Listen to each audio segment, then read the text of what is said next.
kung ibig nino man sumunod sa akin. Ito yung paanyaya ni Jesus. Hindi ito serious mo. Kasi very negative. Limutin ang kanyang sarili, pasanin ang kanyang krus, at sumunod sa akin. Kabaligtaran kami minsan ng mga narinig natin, akong bahala sa iyo. Everything will be fine. Lahat maayos. Kapag ang pinag-usapan ay ang pagsunod. Ngayong panahon na kumpanya, simula pa ng national, wala pa yung local. Akong bahala sa iyo, iboto nyo lang ako. So, lahat ng pangako, pabor para sa inyo. Kaya lang, ang tanong ay kapag nakalulog na, kabaligtaran ang sinabi ni Jesus, ang sino mang sumunod sa akin ay pasanin ang kanyang krus at limutin ang sarili. Baliktad.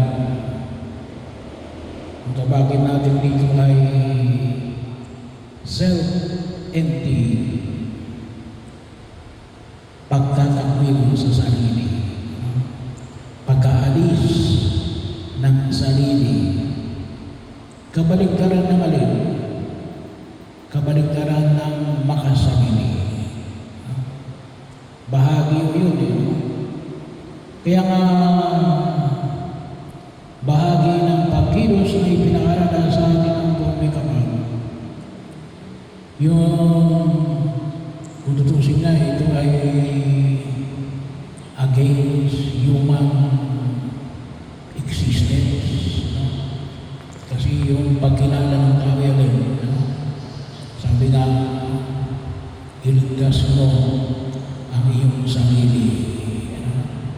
Ay dito iba, kalimutan mo ang iyong sarili. Mabigat po yung panalitan nito. Hindi mo madali kung tutusin.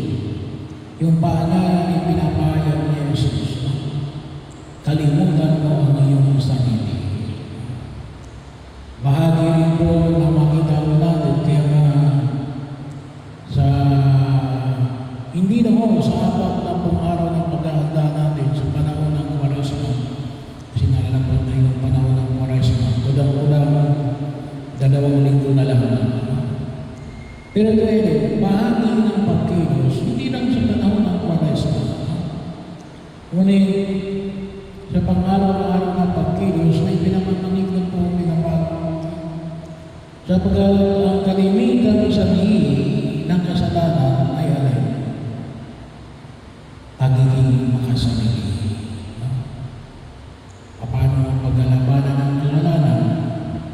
Pagtatakwil sa sarili. Para saan? Dito pagpasok ang kinatawag natin. Pag-ibig sa Diyos at pag-ibig sa kapwa. Hindi sa pag-ibig mo inibig yung sarili mo. May mga tao rin naman na nakalimutan yung sarili, nakalimutan rin yung iba. Hindi ko yun. Kakalimutan mo yung sarili mo para sa Diyos at para sa iba. Hindi ka mawawala. Basta ka lang mawawala. Mawawala ka para yung bagay naman sa iyo, ibibigay mo sa Diyos at sa kapwa. Kaya yun po yung mga ipinahayag ng mga propeta ng mga utos. Yung pag-ibig sa Diyos at pag-ibig sa kapwa. Wala akong pag-ibig sa Diyos at walang pag-ibig sa kapwa nang walang paglimot sa sarili. Kasi hindi naman may bahagi o maaaring buo. depende sa katatayuan mo. Pero kaya mo ibibigay ito sa iba kasi mawawalan ka. No? Hindi yung pareho tayo magkakaroon. Saan manggagaling yan? Sa iba. Hindi yun paglimot sa sarili. No? Bahagi mo yun. Kasama pa rin yun sa pagiging makasarili. Nagkaroon ka eh. No? Kaya